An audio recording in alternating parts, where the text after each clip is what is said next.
This is a special report from ABC News Digital. I'm Dan Klefler in New York with this ABC News Digital special report. Well, they can't kick him out of office, so the Toronto City Council is doing the next best thing, stripping crack-smoking Mayor Rob Ford of almost all his powers, slicing his budget, essentially reducing him to a figurehead. You're looking at a live City Council meeting that's happening right now. Ford, though, not without allies. Here's Councillor Giorgio Mammoliti.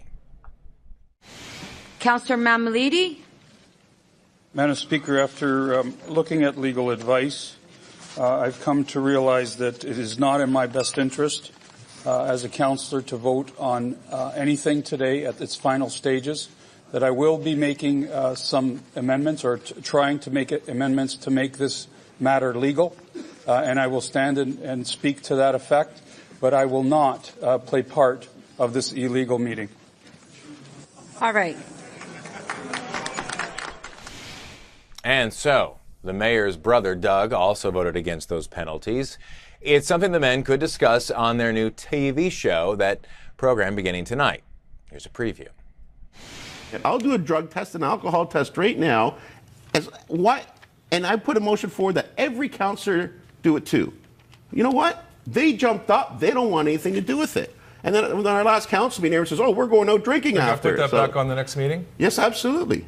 I don't want to do this. I'm not a rat, Joe. You know what? I know people party on the side. I know lawyers, doctors. Everybody has a good time. You know who's done it? Anybody on I'm council? not going to name names. That's not. Why not? Your name is out there. Why not? No, but let them vote on it and see who comes forward and who doesn't. So, a request there for all council members to be drug tested. With that, we are joined by Toronto Sun City Hall Bureau Chief Don Peet. Don, thanks for joining us today.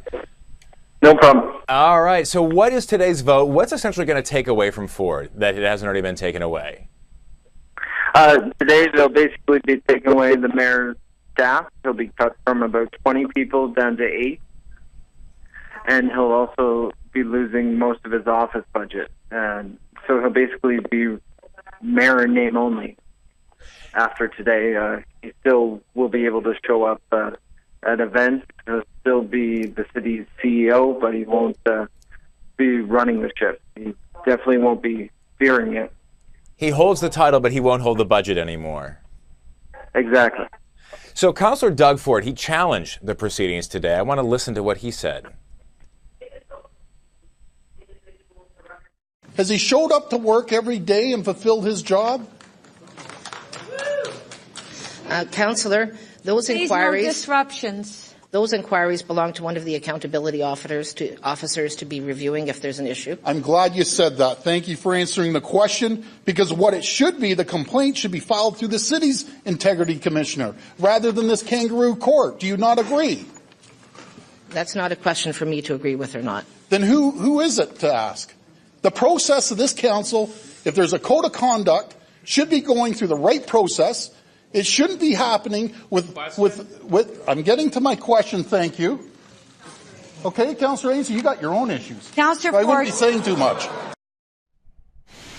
So, Don, let me ask you about that. He said he's got his own issues. Who was he referring to, and what was he referring to?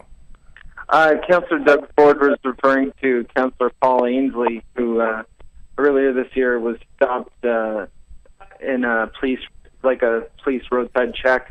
He ended up getting a 3-day license suspension for what he blew on the breathalyzer that night. He wasn't charged with impaired driving, but he did get a license suspension. So that was a dig at the councillor for that. Interestingly enough, the mayor, after that comment was made, actually mimed drunk driving at Ainsley, trying to push his buttons as well. So you're seeing a pretty heated council meeting already, and they're still just asking questions of staff. They haven't actually got to the speeches and the debates on the matter. It really has gotten to be very contentious in Toronto. Explain a little bit about the city council. I mean, Ford is still the head of the council, right? And if he is, why couldn't he just cut this vote off? He derives his power, a lot of his power, from council. He has the power to call council meetings. he doesn't have the power to end a council meeting. And this meeting actually was called by a majority of city councillors. If enough of them get together, they actually can overpower the mayor on a lot of situations, and that's why you're seeing this happen today. Well, what about actually outside of Toronto? Is there another power in the province of Ontario, in fact, that could intervene in this? Yeah, the premier could intervene on this matter. She hasn't done that yet, and she's made it clear the business of the city would actually have to be stalled. It would have to, the city itself would have to not be working before she'd get involved, and she'd need a clear signal from council. I think a lot of councillors are hesitant to bring the province into this issue because they think they can deal with it here themselves, and they don't want to go to that level of government asking them to intervene because it would they feel cheapen their level of government. The mayor made a pretty public appearance Sunday in his favorite piece of outerwear. What happened?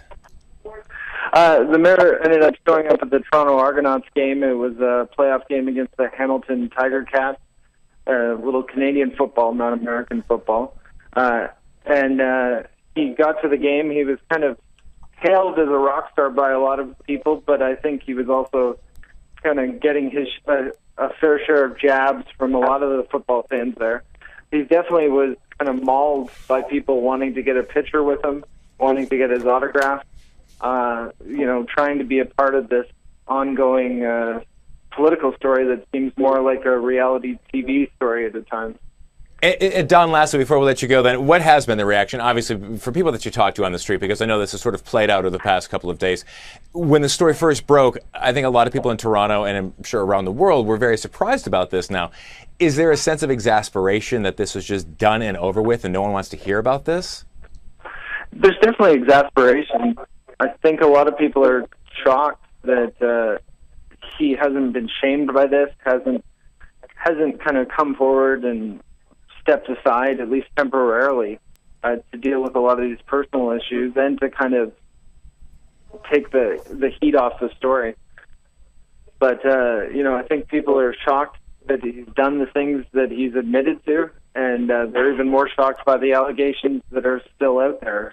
So we're all following along this kind of car crash of a story, but I think you're right. People are tired of it. They're tired of Toronto being a joke around the world, that's for sure. Well, certainly all eyes are on Toronto right now as we are waiting to see how this will all unfold. Don Pete from the Toronto Sun, thank you so much for your time. We appreciate it.